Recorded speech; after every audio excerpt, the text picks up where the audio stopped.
get that email? Yeah. Okay, what did she say? Call the phone number. Oh, okay. So, if are there people who are still having trouble with the installation of MATLAB? So, okay, a few. So we're like not able to log in. Like me and Sati were not able to create a username or account because our email is already being used. Just change the password. Request the password. Yeah. Oh, That's how really? it is. Oh, okay. So yeah, try it out. And the important thing is if you're still not able to get the installation to work by 1 p.m., which is when we're going to start the MATLAB session, make sure you call the MATLAB help number because they have proven to be helpful. Okay? And if you still have trouble, find, oh, I don't know, Grace. And she'll help. The rest of this morning's session will be Cliburn and me, and we're going to be talking about qualitative analysis of systems of ordinary differential equations or dynamical systems. One of the things that I like to do is to use the collective understanding of the students here to derive a system of equations to describe the action of ritonavir, and we'll then develop a differential equation system for that, analyze some data with it. I'd also like to take the chance to fill in any gaps that are perceived to exist in your background understanding. We didn't get to cover everything that we wanted to cover on Monday. So there are a number of items that we didn't cover. And so if there are specific things that you feel like you don't have sufficient grounding in, and this is basic stuff. So, let us know, and we'll try to cover it sometime in the next 3 days.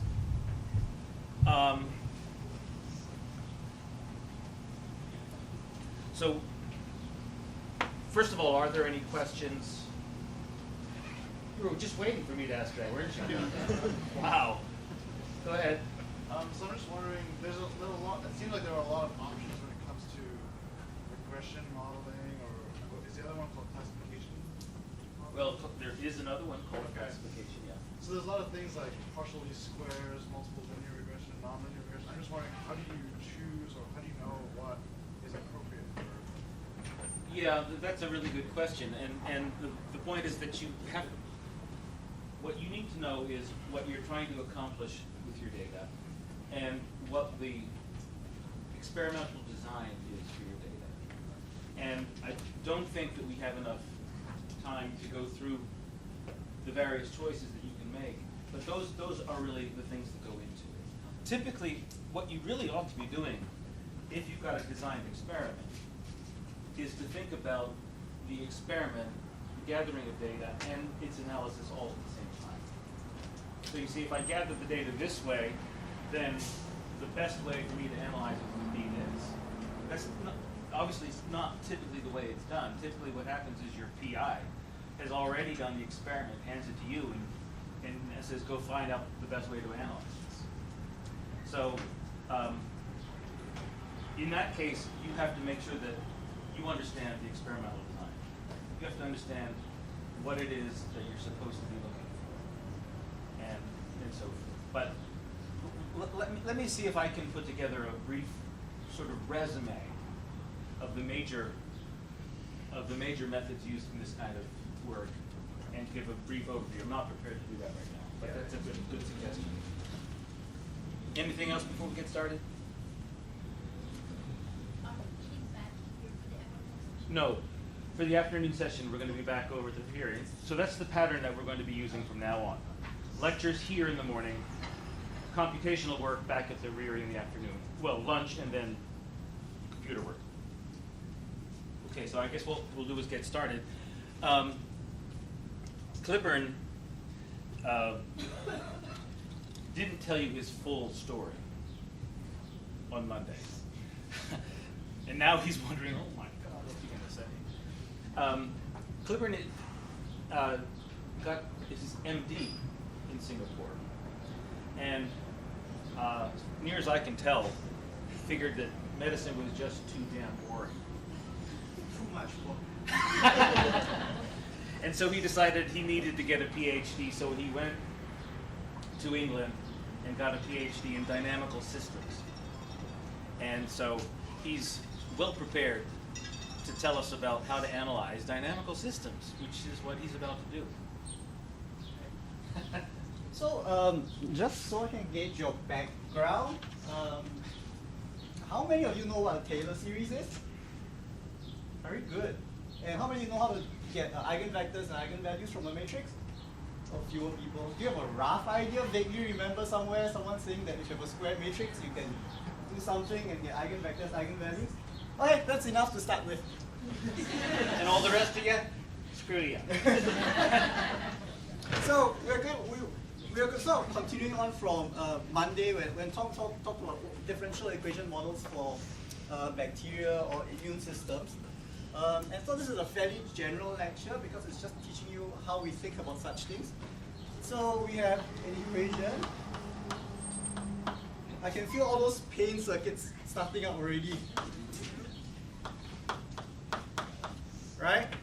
And one of the models that Tom went through on the first day was the logistic growth model. If you remember, it looks like that.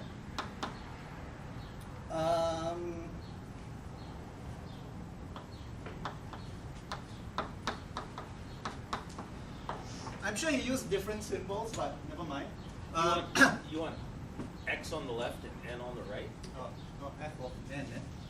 Oh, X. Yeah, I was going to use. Yeah.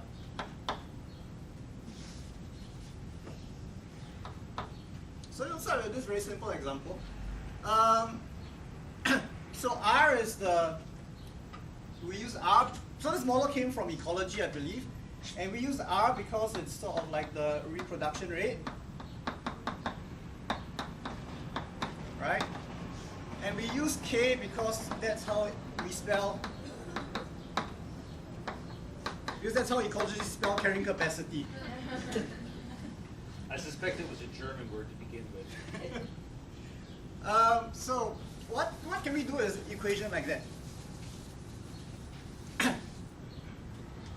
Like Tom said, there are basically three things you can do with it.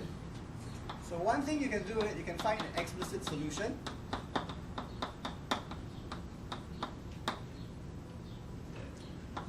You can find a numerical solution. And you can make pictures. Okay, I'm going to spend maybe 10% time on explicit solution, 10 on numerical solutions, and 80% of time on making pictures, because that's all I know how to do. What use is an equation like that? What do you want to know about such an equation? Anyone? We have a differential equation. What do you want to know? And to be more general, it's something like that. It depends on the variable itself, x, this we call the state vector, and a bunch of parameters, which we call lambda here. So one thing we might want to know is, or the most basic thing is, what is x over time, right? Given the difference rate. Does it go up? Does it go down? Does it do crazy things? How does the behavior change over time? And we saw that for bacteria, right? So for bacteria, we saw that they sort of had a, if you look at the log value. So that's one question we can ask. X of t equals something. And that's called solving the differential equation. Another thing we might ask is, well, which we also sort of covered very briefly in first day, is given some data, how do you estimate those parameters, right? And we showed you an example of how to do R, and maybe in the afternoon session we'll revisit the example with a bit more explanation. And finally, you may ask a question, as you change lambda, what happens to the system? Okay, so if lambda is a control parameter, say it's the amount of tetracycline you feed into your system, as you change the amount of tetracycline you give to the system, how does the system behavior change? So those are sort of questions you can ask from a differential equation model. So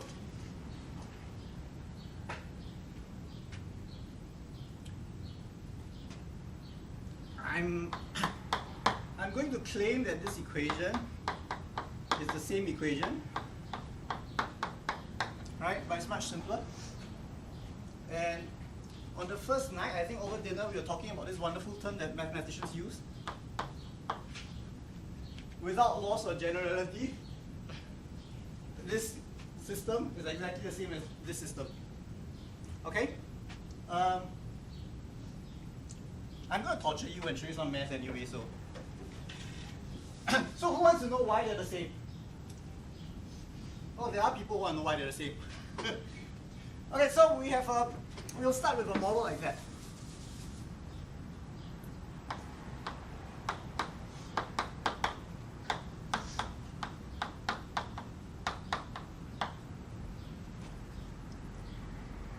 And one thing about it is that we have two variables here which have dimension.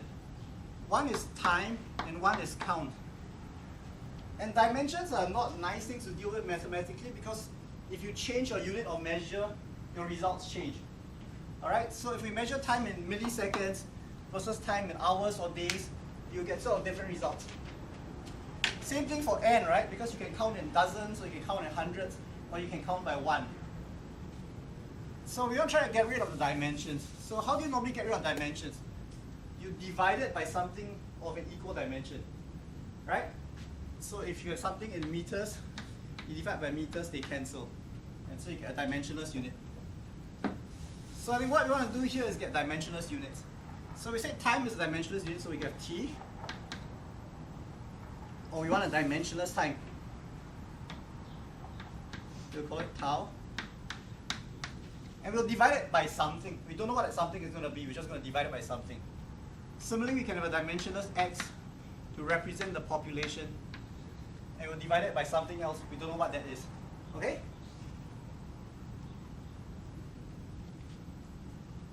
So x is a dimensionless version of n, and tau is a dimensionless version of t. So to get the same sort of equation, what we want is an equation that looks like that. Make any sense? And how do we get that?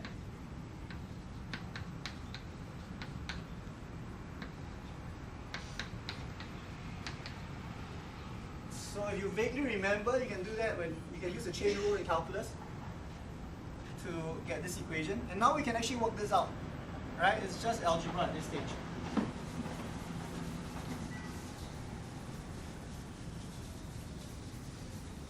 So anyone, what is dx over dt in terms of the original variables? We just differentiate this, right? So we'll have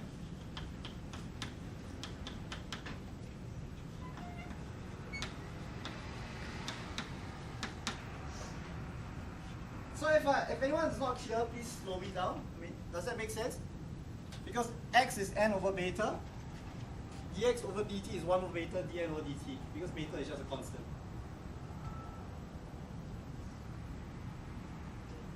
We good?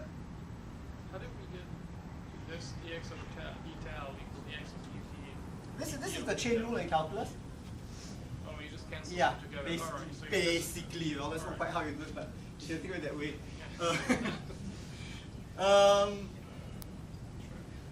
So this part's good.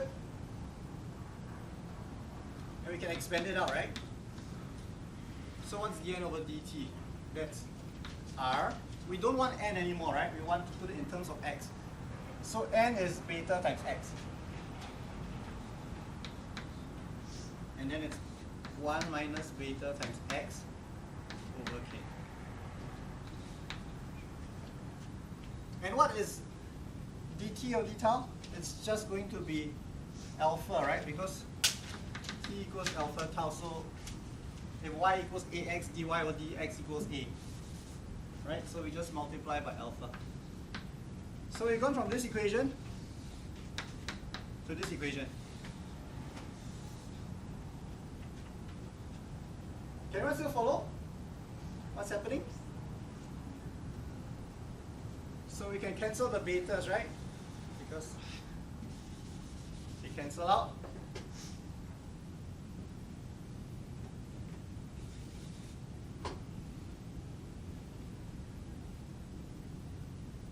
And there's an alpha here. We'll move it to the front.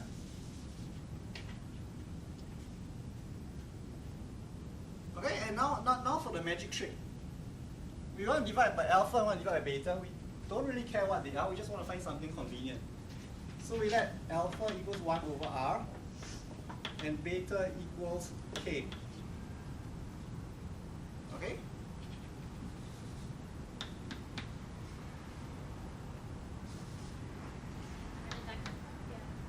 What? Where did the... These two? Yeah. Okay, so it was like that.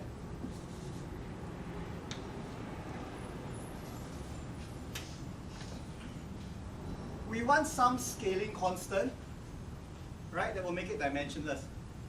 And we want to choose the scaling constants with the values that make our equation as simple as possible. So if we choose alpha equals 1 over r, it will cancel out r here. Right?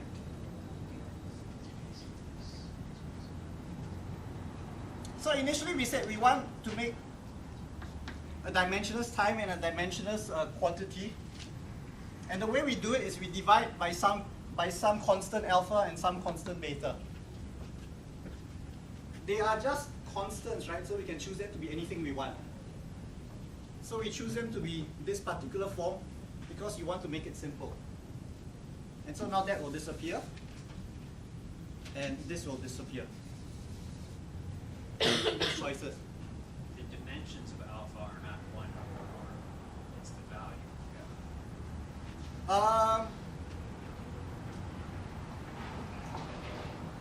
Are the dimensions not? R is per unit time, so you invert it, it's a unit of time. So it's the same as t. But it's not 1 over unit of time.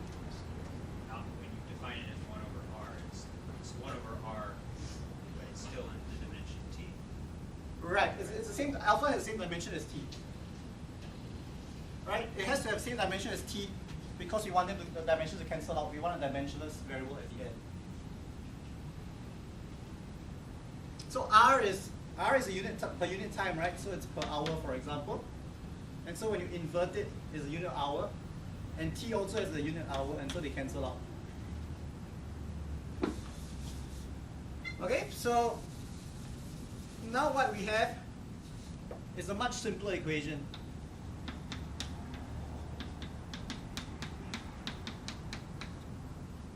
And it's exactly the same as the first equation because you can always do the back substitution and recover the original.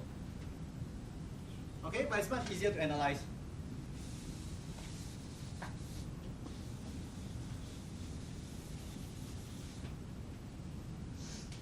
So basically, that's where we are. dn over dt equals rn 1 minus n over k. If we choose alpha equals 1 over r and beta equals k, and tau equals t over alpha, and x equals n over beta.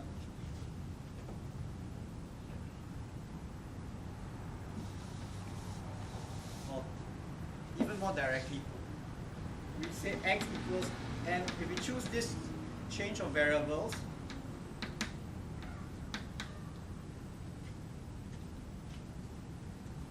if we choose this change of variables, we will get a simple equation.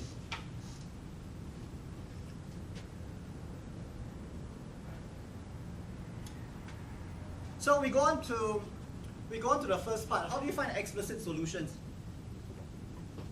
Explicit solutions are pretty icky things because you need to know a lot of calculus to solve them, and they only work for very special cases. If you want to do this, I'm not going to go through it, but basically what you do is there's sort of 3 steps.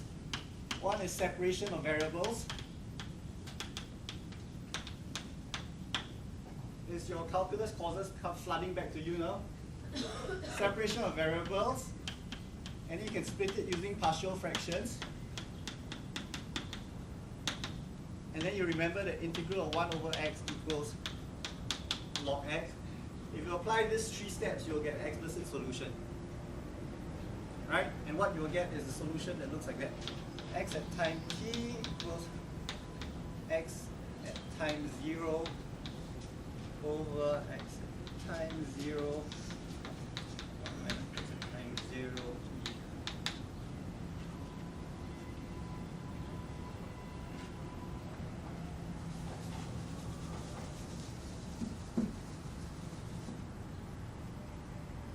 Okay, and what does that mean? So this is where we are.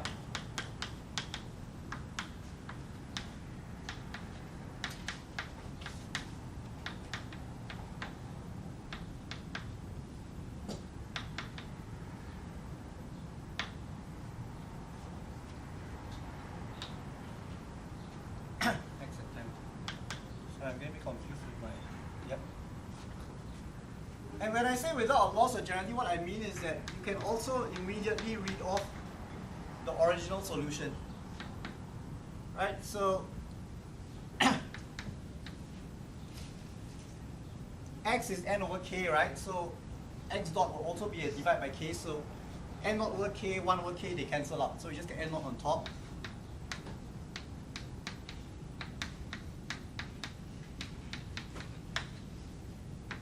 And tau is RT, right? Because that's a change of variables. So you can solve the simpler equation, which doesn't have any parameters, and then you can just plug the parameters right in by the substitutions you use for your non-dimensionalization. Okay, and I think this is in Tom's notes, the calculation of this solution. Yeah. And this is kind of a shortcut to get the same solution without with a smaller system.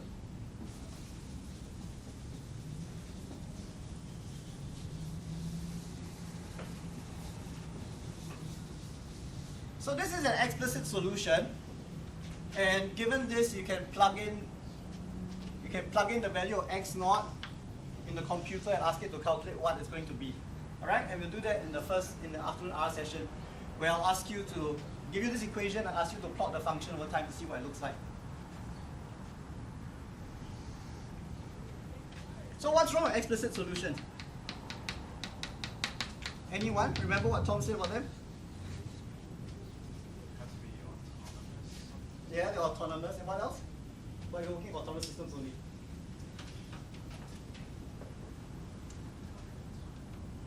It requires a lot of icky math, right?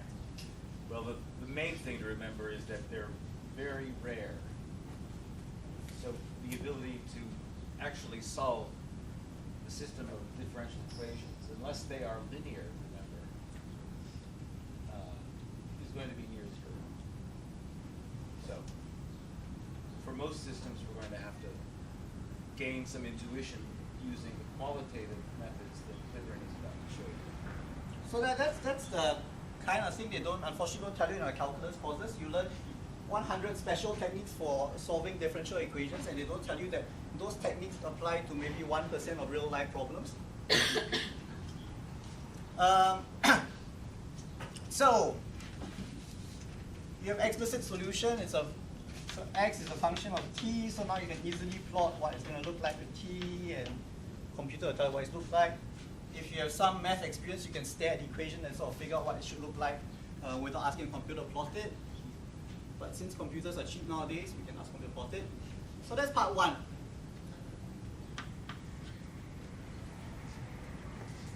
Part two is we can actually ask a computer to solve an equation like that.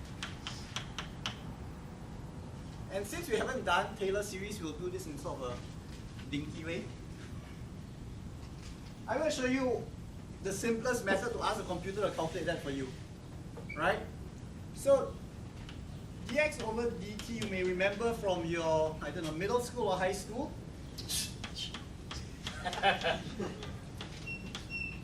He's pulling the Asian card on us.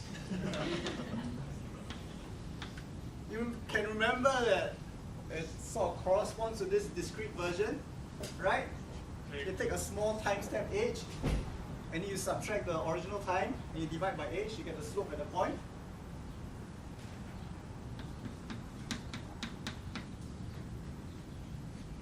So if that's true, then one approximation is this.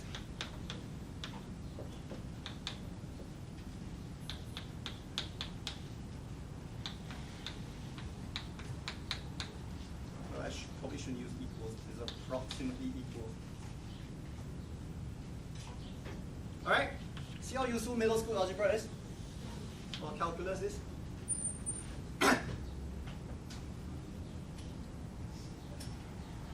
We've gone from this equation to this approximation. Alright? And the approximation is valid when h is very small. And if Tom had taught Taylor series, I'd show you the proper way to derive this. All right, tell you what, I'll do Taylor series when you're done with this. Actually, what I'm going to do is, I'm going to have you all derive and prove the Taylor series expansion for us, using only what you know and what you were taught on Monday. I can hardly wait. It's going to be miraculous.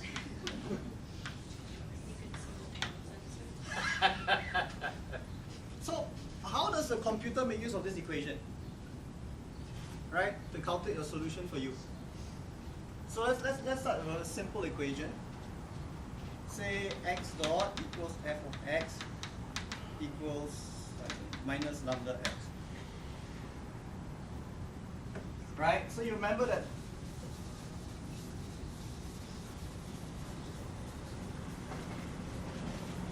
this is the simplest possible equation, right? It's linear, it's one dimension. You all probably know the explicit solution. What's it? Anyone? If you have this equation, x dot equals minus lambda x, what's the explicit solution?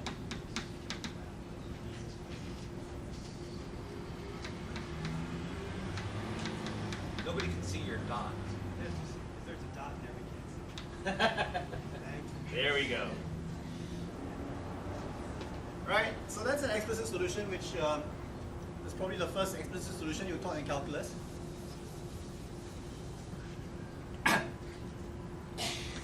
So in terms of our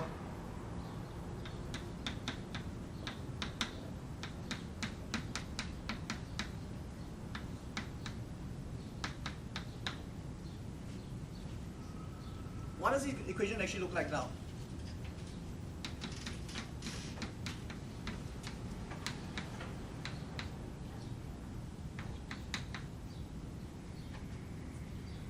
Right? All I'm doing is f of x, I'm replacing it with this equation.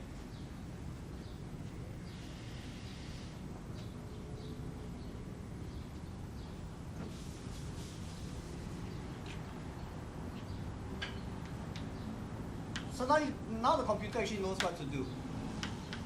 Say we take lambda equals 1 because make life simpler, and x, and we'll start with x naught equals 1. Right, and we'll take small time steps, say it as time steps of 0.1 time units. So at time t equals 0, what's x going to be? 1, that's right, because that's what we say it's going to be. Okay? So at the next time step, which will be 0.1, what's x going to be?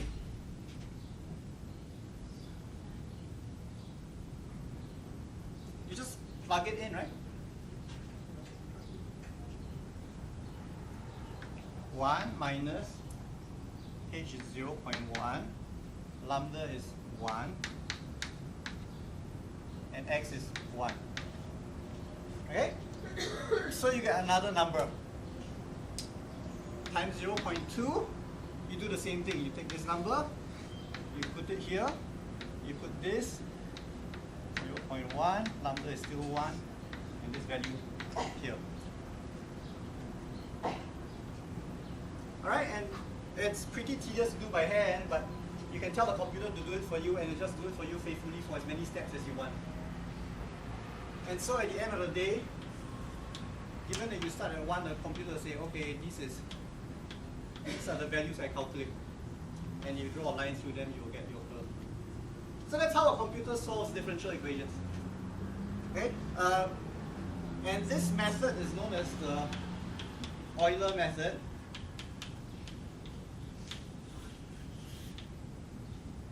It's the simplest method to understand. It's not the most accurate, and it's rarely used nowadays because there are much more accurate methods. But in general, all the other methods do more or less the same thing. Okay? So I can't, this is a glare, so, Oh, it's you mean the name? yeah. It's Euler, but it's spelled E-U-L-E-R. It's the name of the mathematician.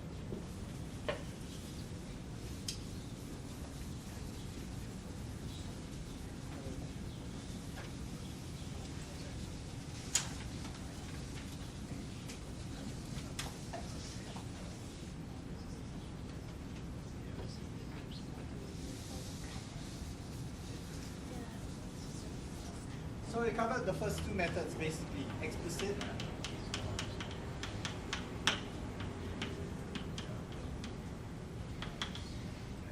Do you want to seg into topic of field 3? No, I don't want to break the flow. We'll come back, we'll talk about it after. So now we'll go on to the third one, which is qualitative.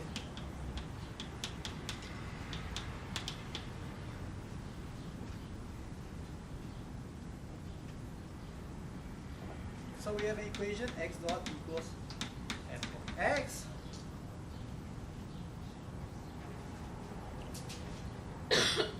So what does this actually tell you?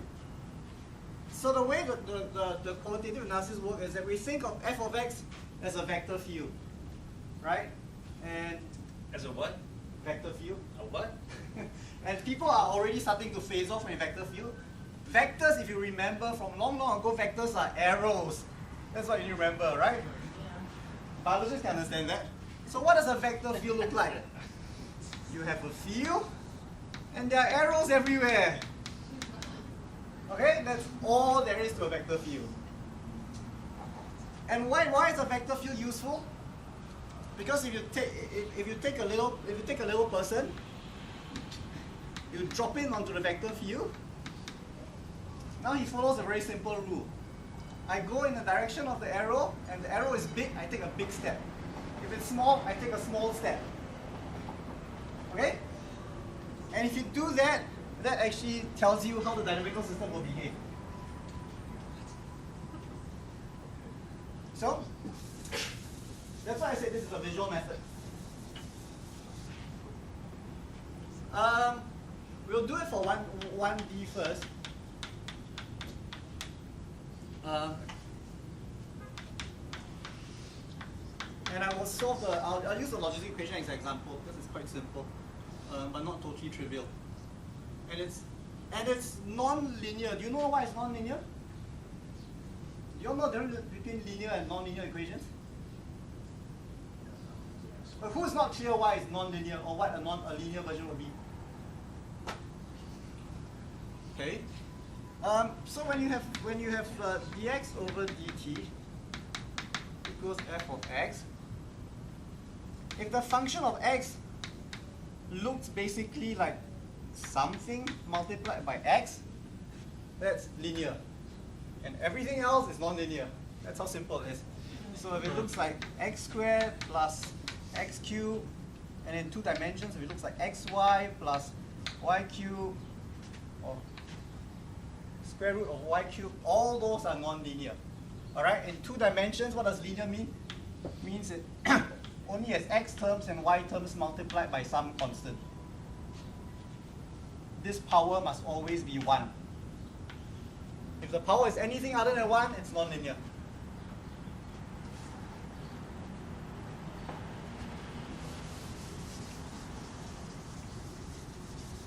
So this is non-linear because when you multiply the x, it's a minus x squared, right?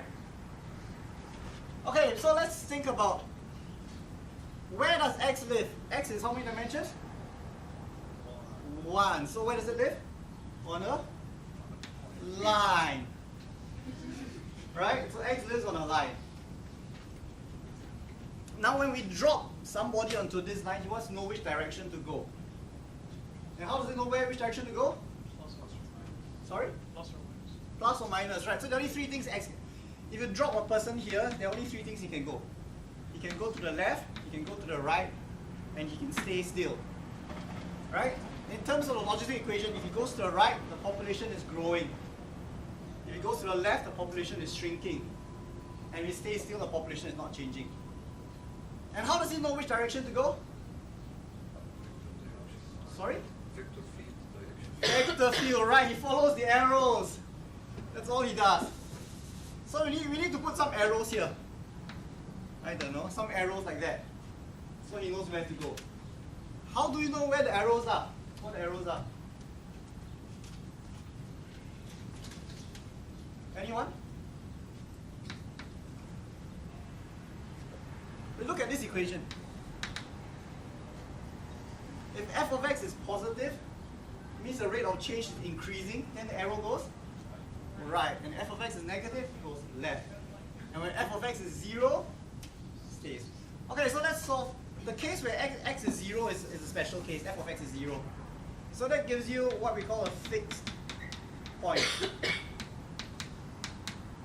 Right? It's a fixed point because because if you're there, you stay there forever. So it's fixed. So what are the fixed points in this equation? Anyone? What are the values of fixed point? 1 and 0. Get that? Okay. So we have x into 1 minus x equals 0. So there can be two fixed points, 0 and 1. So we are making some progress. This is our vector field. We have 2 points, one at 0 and one at 1, which are fixed points. If you drop a little guy here, he stays there forever. If you drop him here, he stays there forever as well. Now we're going to do a little trick. We're going to plot the function f of x here. Right? What does the function look like?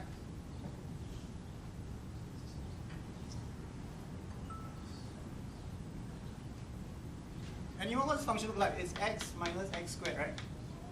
So, what does it look like? It's an upside down parabola. So it must go through these two fixed points, right? So it's going to look like that. Good so far? When the parabola is over the 0 line, means it's positive, right? So it tells us how to draw the arrows. So where do the arrows go? To the right here, and here, to the left, and here to the, whoops, and here to the left.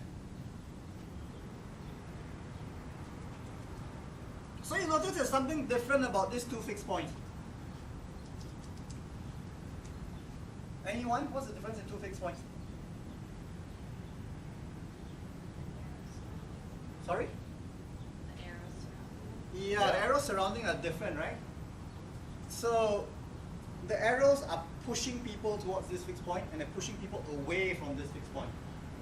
So we'll color this in. And when that happens, we say this fixed point is stable, and we say this fixed point is unstable. I think I missed how we decided the arrows. Sorry? How did we decide the directions of the arrows? Okay, so this is the plot of f of x. Good so far? F of x is dx over dt, rate of change of x. So when f of x is positive, dx over dt is positive, which means the population is growing, shrinking, growing. So the population is growing, x is the population size, must be going to the right, getting bigger. So the arrow is this direction. Okay?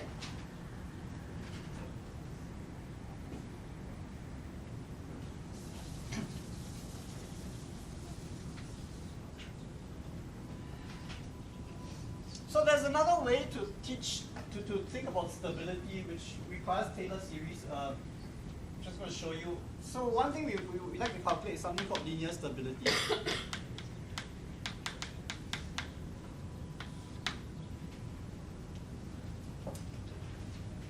So we'll call a fixed point x star. Right? So this is a fixed point and this is a fixed point. Either one could be x star. What's special about x star is that what's x star going to be at the next time step?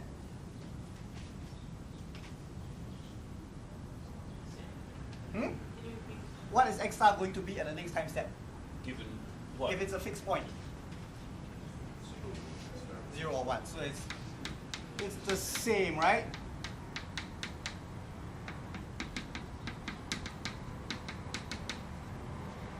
So x star is just a constant, it's a number.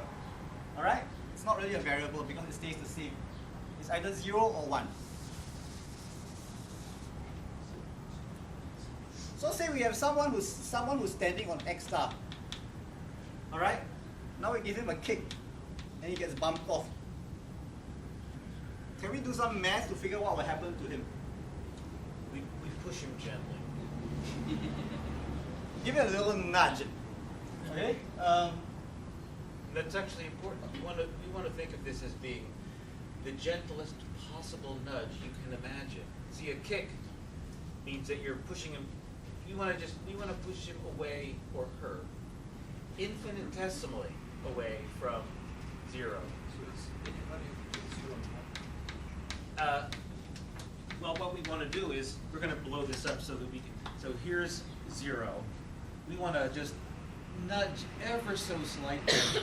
And here's the thing: if we nudge the walker over to this point and something happens, you can say, "Oh no, you pushed him too far." And we'll say, "Okay, then we won't push him. We'll push him here." And no matter, you keep complaining that we're doing it too far. Our claim is that no matter how small you force us to make his nudge, the results will still hold. Okay, and the result is that if you nudge this walker ever so slightly to the right, what will happen? It'll get pushed all the way over to 1.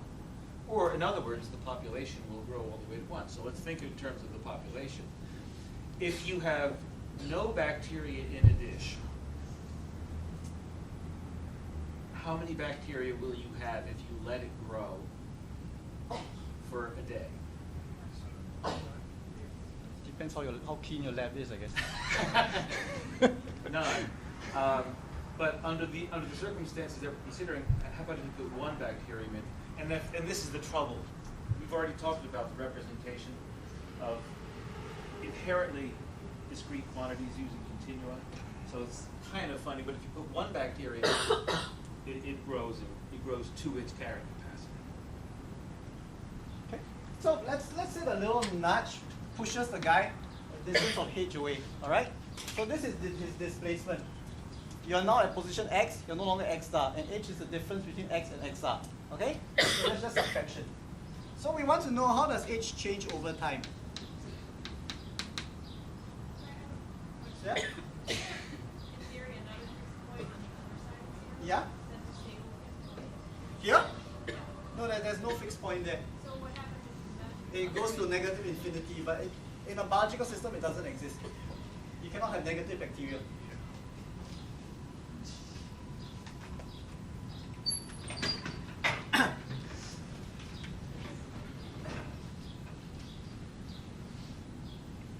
What's dH over dt? Anyone?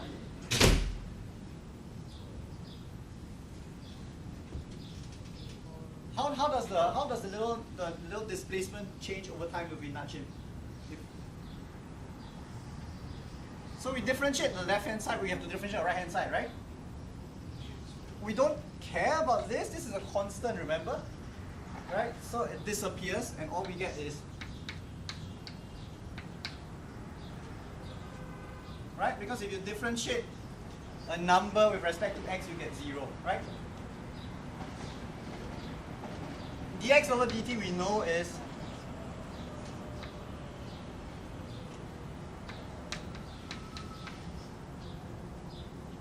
which you're just plugging in from here, right?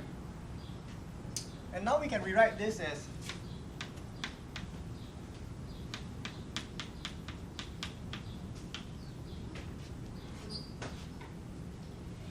which we just switching around, right? X star plus h equals x. So this is where if you do the Taylor series expansion from this, you will get this.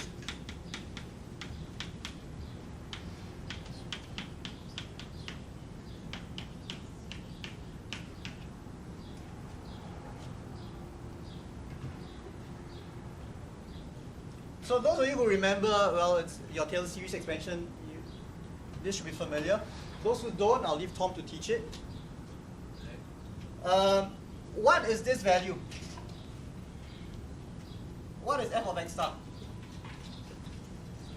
0, right? Here x star is a fixed point, so this is 0. We can cancel that out. Okay? And when h is small, stuff which is h squared is even smaller, right? So to an approximation, we can say it's just this. So what we have is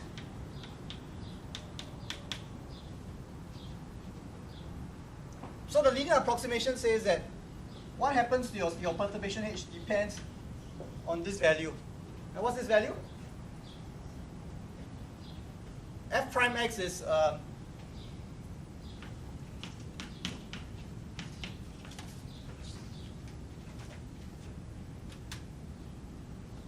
this is the slope of the function f at x, where we know that x is actually x star.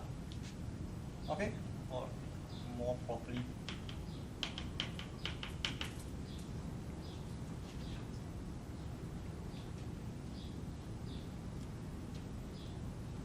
So if the slope is positive, and we look at this point, the slope is definitely positive, it says it will grow. A little notch will grow bigger. Okay? If the slope is negative, as it is here, the notch will shrink, so you'll push it back towards the fixed point. Wait, do you have like a divided by x then? Here? No, this is h times the gradient of x evaluated at the point x equals x star, evaluated at the fixed point.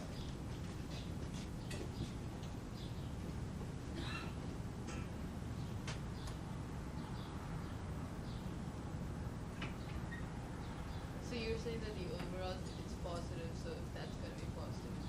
Right, so when you think about notch from x star, which can be 0 or 1, we say just if you want to look at the stability and you don't have pictures, and in higher dimensions you may not have a picture, you can evaluate that quantity f prime x, and if f prime x is positive, the notch is going to grow bigger, so the fixed point is unstable. Yep. So let's think like the x equal x star. What's So this is just saying that this is the gradient evaluated at the fixed point. So I say I want the gradient at this point, not the gradient here or the gradient here. Okay? Could you write that notation over there? People at this corner can't see it. Oh, I can't see it? Okay.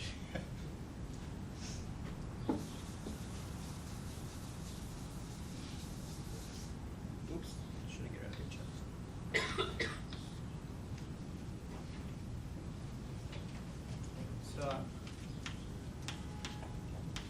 So h is the little displacement you have, and you want to know how it changes over time.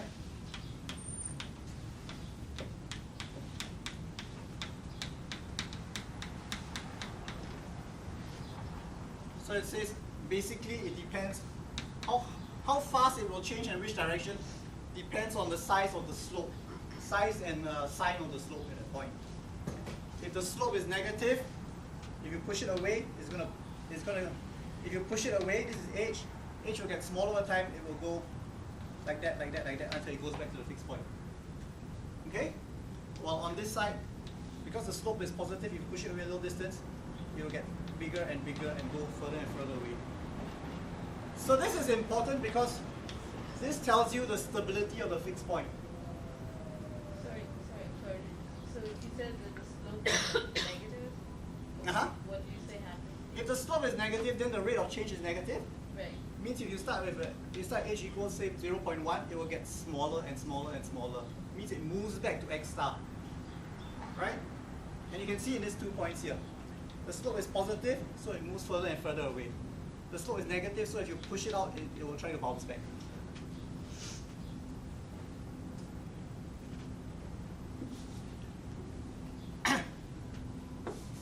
So later, when you go to higher dimensions, we'll come back to this. And I'll just tell you the term now. In higher dimensions, the gradient is called a Jacobian. Okay?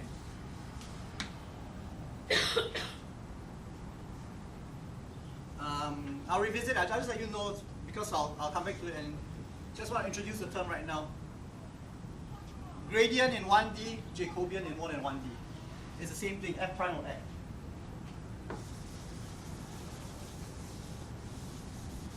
So the only thing that the math actually tells you is that it tells you, it gives you a number for how fast the growth is, because it gives you a number. Otherwise, you can look at the picture and say that, well, it's stable, unstable. Actually, this picture tells you a lot of things. Because it's a parabola, you know it's going to be symmetrical about a point half, right? So if you wanted to plot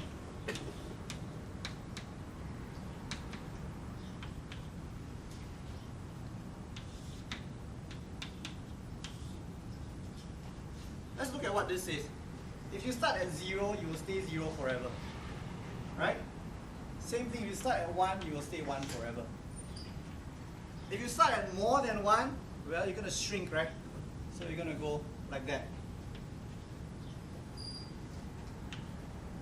If you start less than 1, there are two cases. One is that if you start with x here, a very small x, or you start with x, intermediate x. If you start with a very small x, notice that this goes up, then it goes down. Right? What that translates to is that you first see a concave up and then a concave down. Or, well, concave up to here. And then. So just by looking at this little picture, you can know that the plot, the trajectory is going to be sigmoidal or S-shaped. Alright, because first it increases, then it decreases. And if you start at more than half, it's just going to decrease, so it's just going to look like that. So just from drawing a picture, you can infer lots of things about what the solution is going to look like. This is probably the messiest lecture you've ever seen. Sorry, I don't think I understood. Like, how do you say it's going to decrease? Like, if you start at x equals half, like, isn't that a declining slope? Why do you say? It's going up, so it's going faster and faster, so the slope must be going faster and faster. Wait, like that. no. Sorry? When you're talking about x equals half, Yeah? isn't that where the slope is decreasing? Yeah, the slope starts decreasing, but it's still positive, right? How is it possible? Because it's greater than 0. This is Oh, 0. you're talking about x. Oh, The okay. f of this is the graph of x dot equals f of x. We treat the right hand side, the f of x, as a simple function which we plot. Okay? And this function tells us the vector field in this way. Tells us how the arrows go.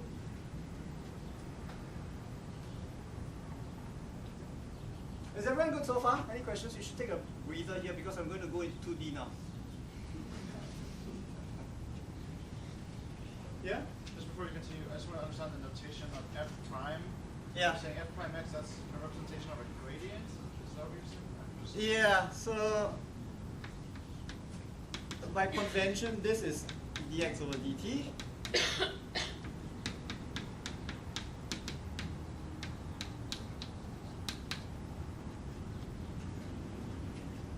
Oh, okay. Okay?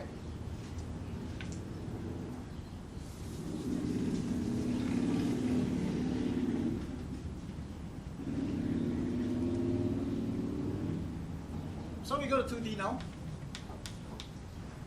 What does a 2D system look like?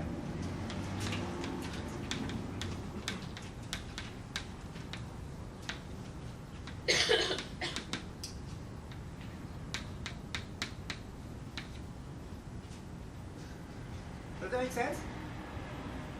Right, so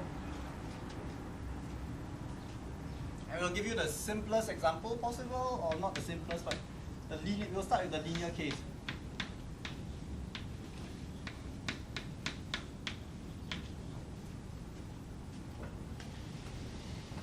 Right? So the rate of change of x with time is a function of both x and y. Right? Because x and y appear on the right hand side. And same thing, rate of change of y is a function of both x and y. And a, b, c, d are just constants, they're just numbers. So this equation is linear because all the powers are 1.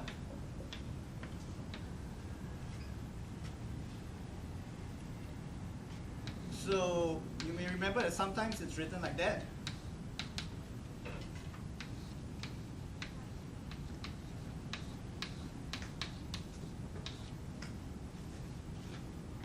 Anyone doesn't get this? All good? It's exactly the same equation. Alright, it's just written in matrix notation. And sometimes we're even lazier and we'll write x equals A of x, where A is this matrix x. Okay, so if we go to full matrix notation, this is a vector, that's a vector, and that's a matrix. And it's the same equation, written in more compactly.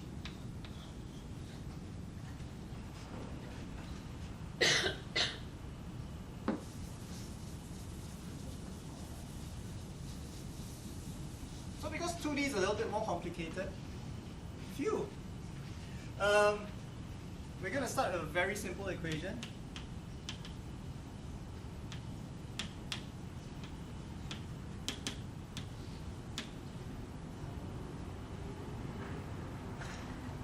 What's nice about this equation? Anyone?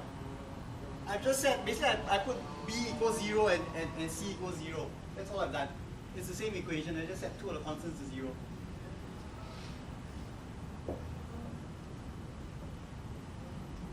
Are we changing it? Or are we going to go with that? So this is it's the same equation, right? Right. If I set this equals 0, and that equals 0, this term disappears, that term disappears. And we're left with this equation. So I'm starting with a simpler equation. Why did I do that, anyone?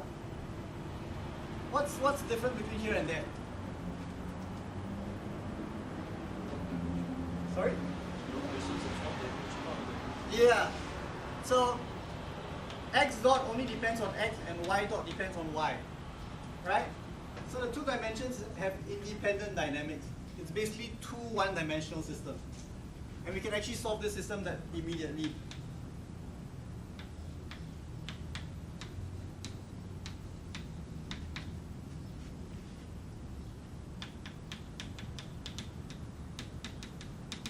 Okay, so we say that decoupled because they're no longer coupled. There's no coupling between the variables. In case of, if you consider x as time and y as a space, you cannot separate them. So b equals Right. two dimensions. We have time. Time is separate. Yeah. So x and y are just variables. One may be bacterial count or bacterial A count, and now maybe bacterial B count, for example. Those are the x and y variables.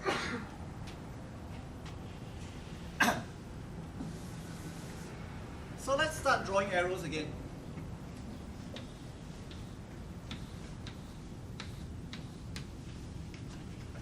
Okay, let's say D is negative, right? This is x, this is y. This is your field. And now you want to put arrows on the field, right? So you're going to create a vector field from the equations. In 1D it was easy because you could actually plot the function on top of it. In 2D it's a bit hard to plot the function on top of it to see what's going to happen. But in this case it's very simple. So D is less than 0. What happens to point here? Or here? What happens to a point here? With time, as you increase time, it goes down, right? Oh, well, the other thing is that it's a linear system, so there's only one fixed point, right? At 0, 0, 0. If you stare at the equations, you should be able to see that there can only be one fixed point at 0, 0. Or you can solve it if you want to. So we know that the arrows must go down like that. At least on the y-axis. Is that clear so far? Anyone has trouble with that? Okay, so A. What happens if A is also less than 0? Yeah. Like that. We'll skip the case of A equals 0. What happens if A is greater than 0? So it goes like that. If A equals 0, a point that starts anywhere on here won't move, right? Because the y is 0 at this point, and A is also 0, so it's not pushing or pulling away. So in this case, the vector field looks like that. It's a very degenerate case. You put it anywhere in the field, it drops straight down to the x-axis and stays there forever. It just drops vertically down. And in this case, you're going to have, you have to sort of fill in the blanks. Because the rule about these things, the trajectories, is that they must be unique, means they cannot cross each other. And they're also continuous, right? So you can just sort of figure out what arrows are going to be.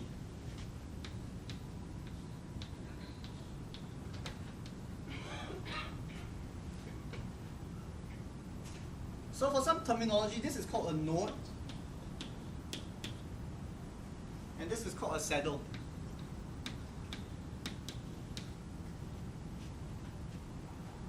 And it's a saddle because it goes up in one way and goes down the other way. Okay? Sorry, can you remind us what the conditions are for A and D for each of those three? Okay. So this is D less than 0 and A less than 0. This is D less than 0 and A equals 0. D less than 0 and A greater than 0.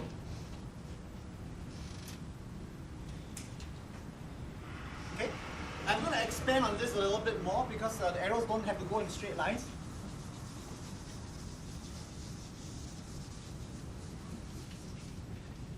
So we're in the case, we have this.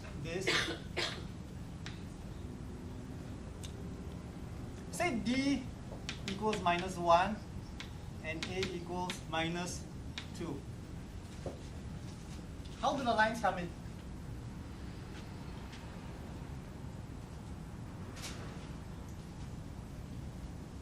And D is for the Y direction and this is for the X direction.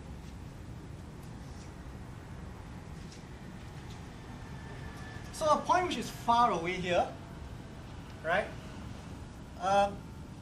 will feel a stronger horizontal force, right? The arrow there is much bigger in horizontally because the magnitude of A is bigger than D, and because it's exponential, it'll feel a much stronger horizontal pull. So when the magnitude of A is greater than magnitude of D, your trajectories will look like that.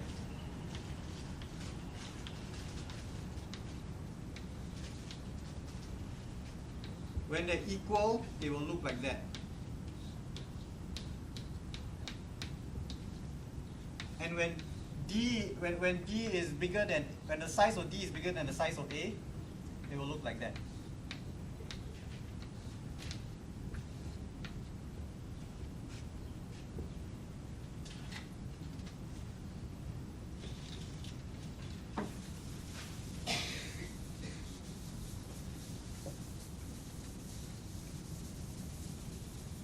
We solve a very simple case. Now we're going to go to the full case where you have a matrix A, B, C, D. Now it's much more messy because the X and Y variables are coupled and mixed up together.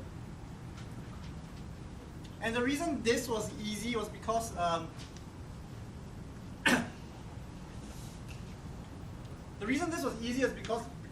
points on the Y-axis stay on the Y-axis and points on X-axis stay on X-axis. Right? So what we're going to do is we're going to try to find something equivalent to the Y-axis and X-axis where a trajectory is also straight line. Because once we do that, we know what to do.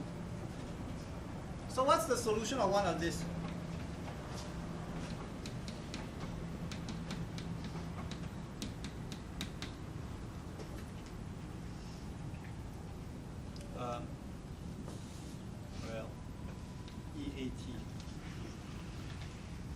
Right?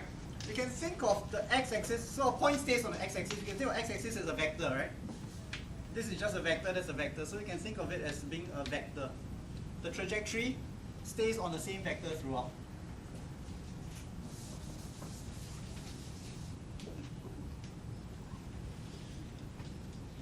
So we want to find trajectories that look like that. You start at some point, and if you're on the vector v, you will stay on the vector v throughout. It's just that whether you grow or shrink on that vector. So this is a vector. You start here. You may go this direction or you may go that direction, and that depends on this term. But you stay on that line. You don't curve. You just go in a straight line.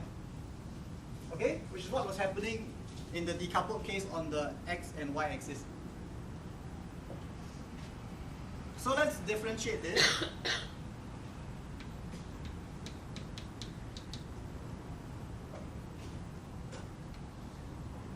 Okay, I'm going to change A to lambda because it's traditional.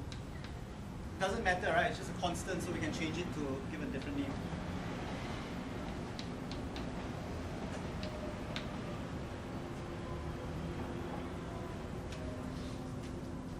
Remember, if you differentiate an exponential with a constant term in front of it, you just bring it down, right?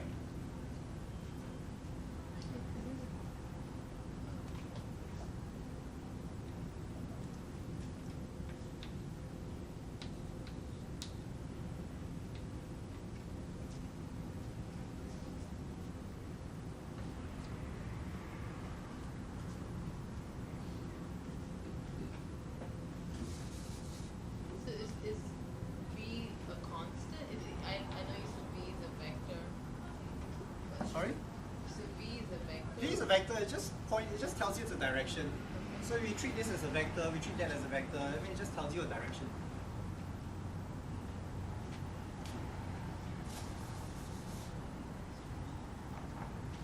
So we lost original equation. So I think I'm just a bit confused where x of t is x naught. Like, so do you consider x0 as 1 in this case? Or like, So all I'm saying is that in the decoupled case, if you have a point starting on this vector x, it stays in a straight line. It doesn't curve. okay. Okay? So I'm saying we want to find a trajectory. This is just any trajectory that has the same properties.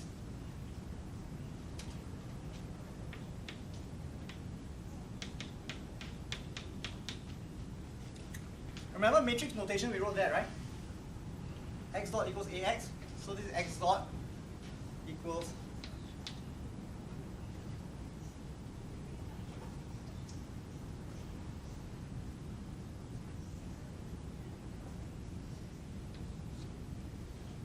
where this is X because we're just using a vector to represent X, Y.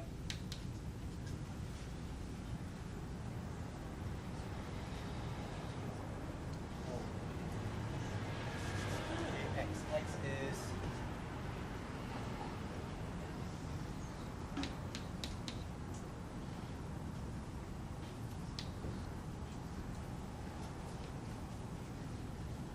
so AX, and I'm just plugging in the value for X from here, right?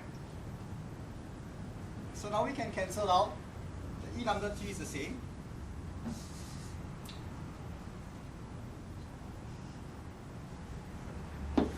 And what we end up with is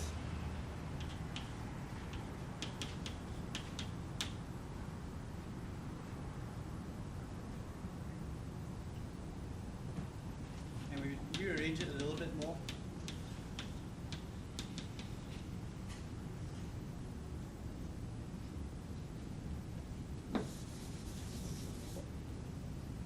So did anyone get lost over the math here? Just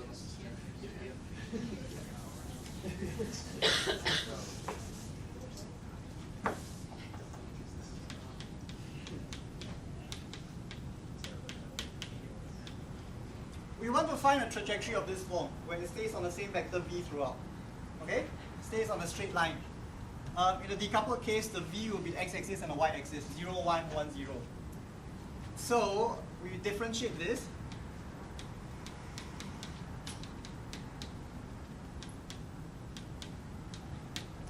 Right? This part's good. And we also remember that x of t equals x dot. Remember that, right? So this equals ax, but x is this, right? So we just substitute back in. And now we cancel this part because they're the same. We look at this equality, cancel out, and we're left with lambda v equals av. And now you have this equation, if you just shift it around, you get a minus, because it's a matrix, we multiply by identity matrix to make lambda a matrix of the same size, v equals 0. Okay, and if you remember your linear algebra, if you to find lambda, you solve the determinant of that, and you'll basically get pairs that look like that. Lambda 1, V1, lambda 2, V2.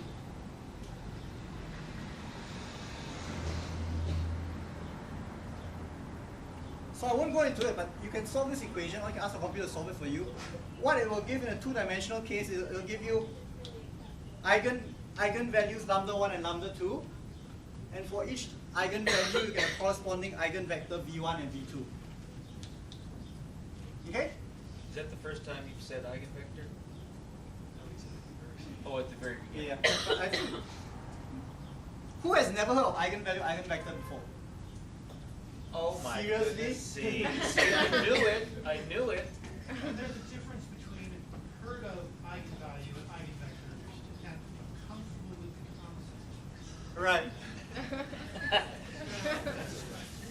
Good differentiation. Well, so in your math class, you probably have heard of it. And it was just in algebra, it was They just said they had it. We're serious. We've heard this before. You've heard the word. I don't know what it is. Okay, so this is a number, and this is a vector.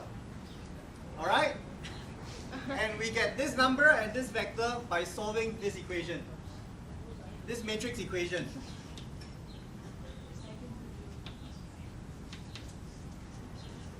And there's a standard way to solve it.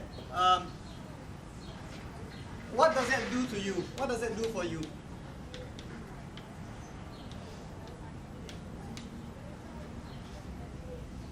Instead of the xy case, where, so in this case where a d not equal to 0, b c equal to 0, so it's decoupled, right? Now we actually have a, b, c, d not equals to 0. You go through the whole procedure, you calculate eigenvector and eigenvalue. What does that actually buy you? Why you do so much work for? You may find that v1 looks like that, v2 looks like that. Is that part okay? It's just a vector. For now, we can treat it as, if you do some magic calculations on the computer nicely, it will tell you what the vector is and what the value is going to be.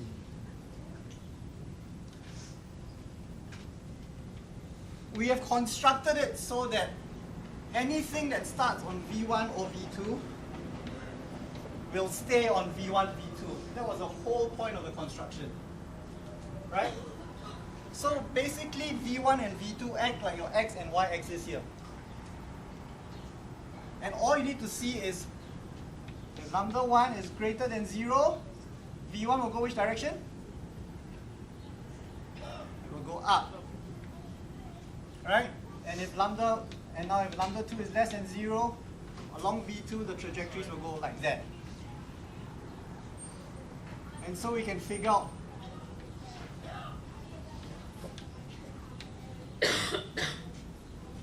so for linear system, you find the fixed point at 0, 0. You calculate the eigenvectors and eigenvalues. It gives you the directions. Then the eigenvalues tell you whether it's increasing or decreasing in straight lines along those two. And then the rest is just the same. You fill in the rest of the arrows. So you can calculate the vector field around the linear point by calculating the eigenvalue and eigenvector. So if you've never heard of it, this is how it's spelled.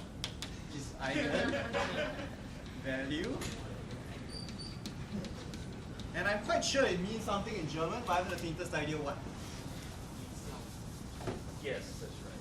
What does it mean? Do you have a German-speaking person? Itself. Itself? Yeah. Yep. Okay, thank you. It's the matrix's own vectors.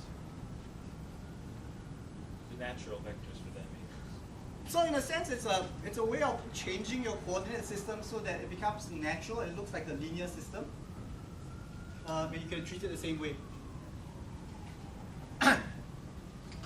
So you have, in a two-dimensional system, you have two eigenvectors and two eigenvalues. And I haven't told you this part yet. And you're going to hate me for this. We pretended that the eigenvalues are going to be real. Right? But when you solve a matrix, you may get eigenvalues which are complex conjugate, complex numbers. Oh, forgot about those. So they may look like that. where this is the imaginary axis and this is the real axis. Have you seen such plots before? No? Well, okay. Have you seen 3 plus 4i before? Yeah. So on this plot, you will go 1, 2, 3 here, 1, 2, 3, 4 here. Okay? Did you even tell them what I is? Okay. Suggest I equals the square root of -1, okay? Why is it called I? Beats me, it's suddenly as real as the real numbers. That's right, I is for imaginary. But Cliburn was making a joke. So, the values can live here or here, right? So they can be real on a... So we know what happens here, right? If they're both like that, and you have some eigenvalue, it's going to look like that. And if one is here, it's going to look like that. A saddle. Right? So we're good if their both eigenvalues are real. If they're complex, what's the behavior look like? If the real part of lambda, so lambda is complex means it looks something like a plus bi, right? If this part is greater than 0, locally the vector field is going to look like that. It's going to spiral in towards the fixed point. And if it's less than 0, it's going to spiral out. And if it is 0, then you're going to get a lot of circles. it's greater than 0 is going to spiral in. Greater than 0 will spiral out. Oh. If lambda is greater than 0, it's unstable. It's just like the a and b values that we did before. But why multi-circle? Why it shouldn't be one circle if it's equal to 0? Sorry? If it's equal to 0, it's just one circle, right? Right, but if you start, basically it just says if it equals 0, there is a pure oscillatory motion. If you start at any point, it will go around in a circle at point. You start somewhere else, it will go in another circle around there.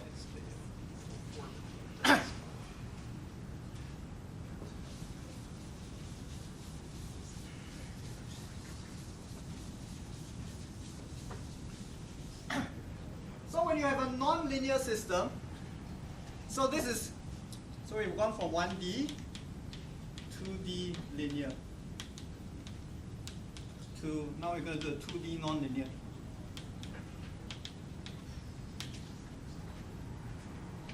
That's even worse. So we have something like that, dx over dt equals, it could be ax squared plus bxy minus y cubed. I'm just making stuff up as I go along. Dy over dt equals dy minus ex cubed y.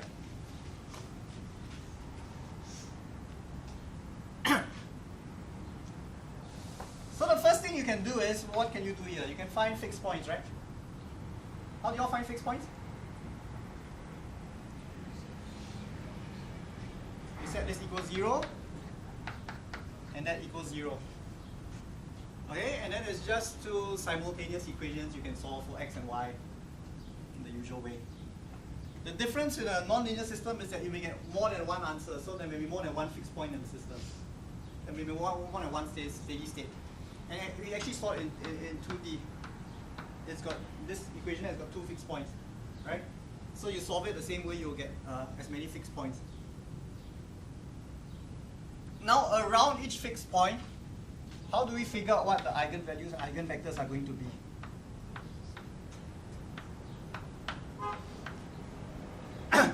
Unfortunately, we only know how to calculate eigenvectors and eigenvalues for matrices that look like that, right? But what in the world do we do with this horrible equation? And what we do is that we linearize it. So remember in 1D, we had a perturbation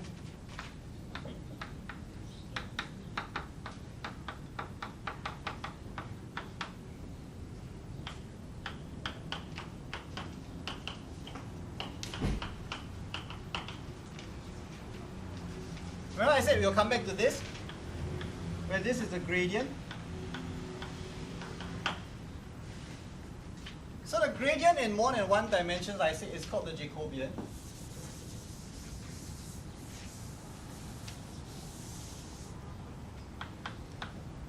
Again, you can go and read up your calculus textbook. You want to know why it's called that and how to do it. But basically, the Jacobian is a matrix that is solved like that. So if x dot equals f of xy and y dot equals g of xy, you first take this and you find the partial derivative.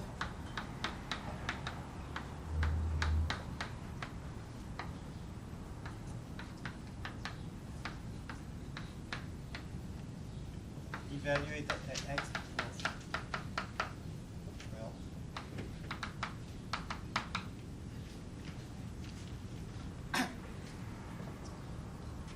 basically it's exactly the same as the 1D case, except the 1D, this was the same single number, that was the gradient. The equivalent of a gradient in 2 dimensions is a 2-dimensional square matrix called the Jacobian, which is calculated like that. And when you have this matrix and you calculate it, and remember this is a fixed point, so at the end of it, all you will end up with is, you will end up with a Jacobian equals 4 numbers like that. Right? And for these 4 numbers, again, you can calculate what your lambda 1, v1 is going to be, and what lambda 2, v2 is going to be.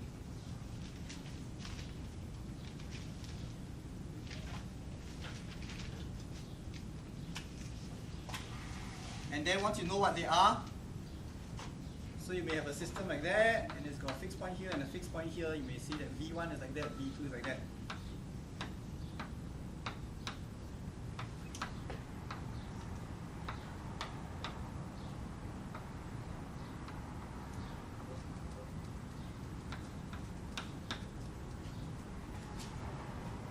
So you know locally what happens around the fixed point.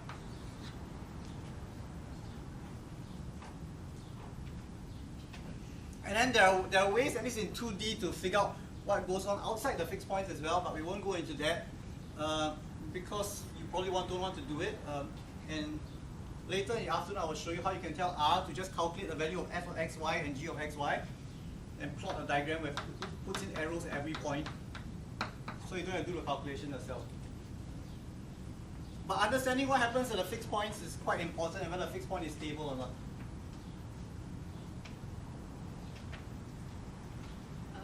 So are they only 2 eigenvalues and eigenvectors? For 2 dimensions, yeah. 3 dimensions, you have 3.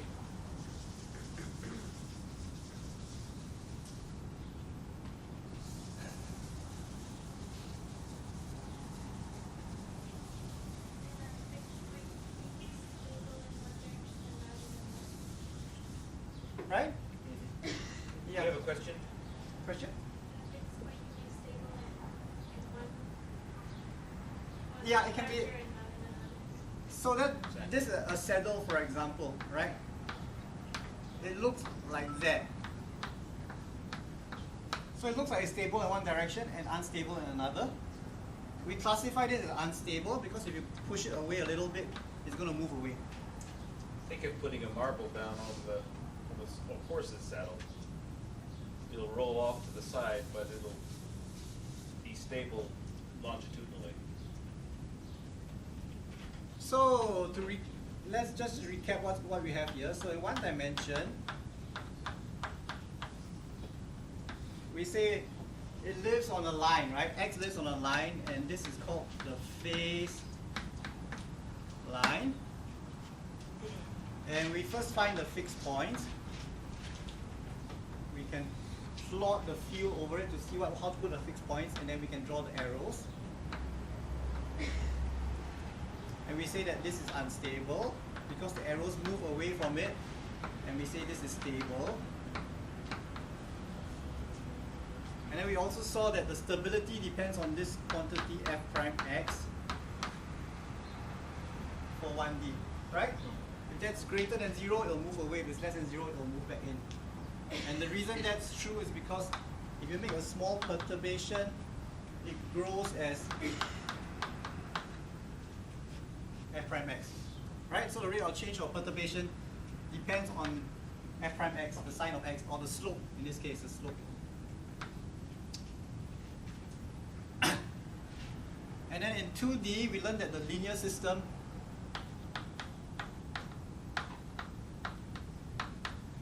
has all sorts of really pretty pictures you can do with it. These are both called nodes if the eigenvalues are of the same sign, right? Will all go in or all go out.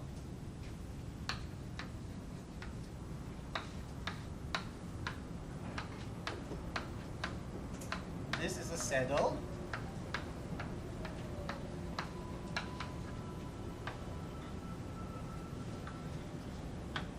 This is a spiral.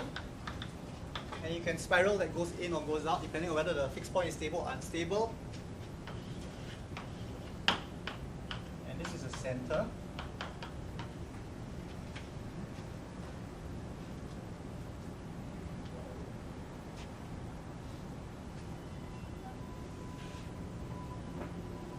And we do the same thing, right? We find the fixed, in a non-linear system, we do the same thing. We find the fixed points. So we find these points. We calculate whether it's going to be stable or unstable. We can do a bit more work. We can calculate eigenvectors and eigenvalues, and then you can draw the equivalent of this diagram locally around that fixed point. And so once you do that, you have some idea of what the system's going to do.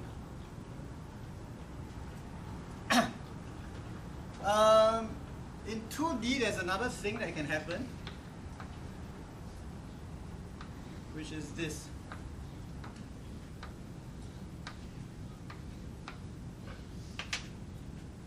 Which I will not go into.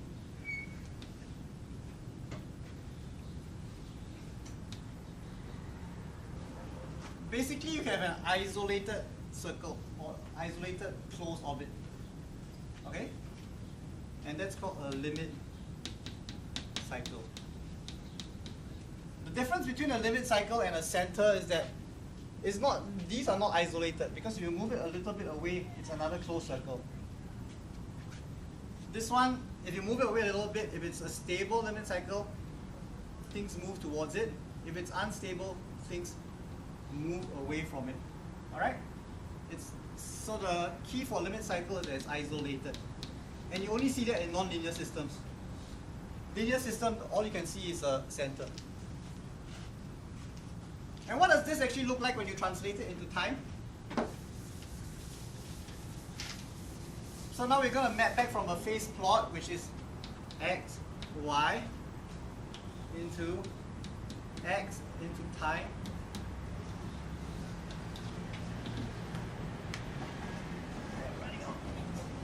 X, y.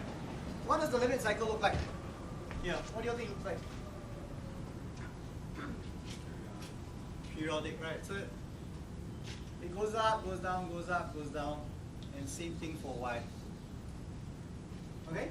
So a limit cycle in 2D corresponds to an oscillation in your time series.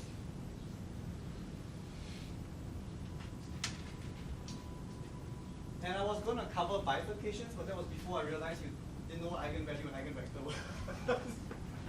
So I think we'll take a break here and yeah, we'll take a break here, and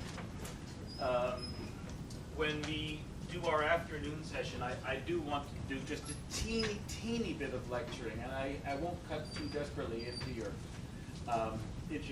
computer time, but I just want to clarify one or two little things. So back to the Hariri, and then at 1 o'clock, Kelly will take you through some of her material, and make sure that you have MATLAB working by 1. If you need help, please let me know. That was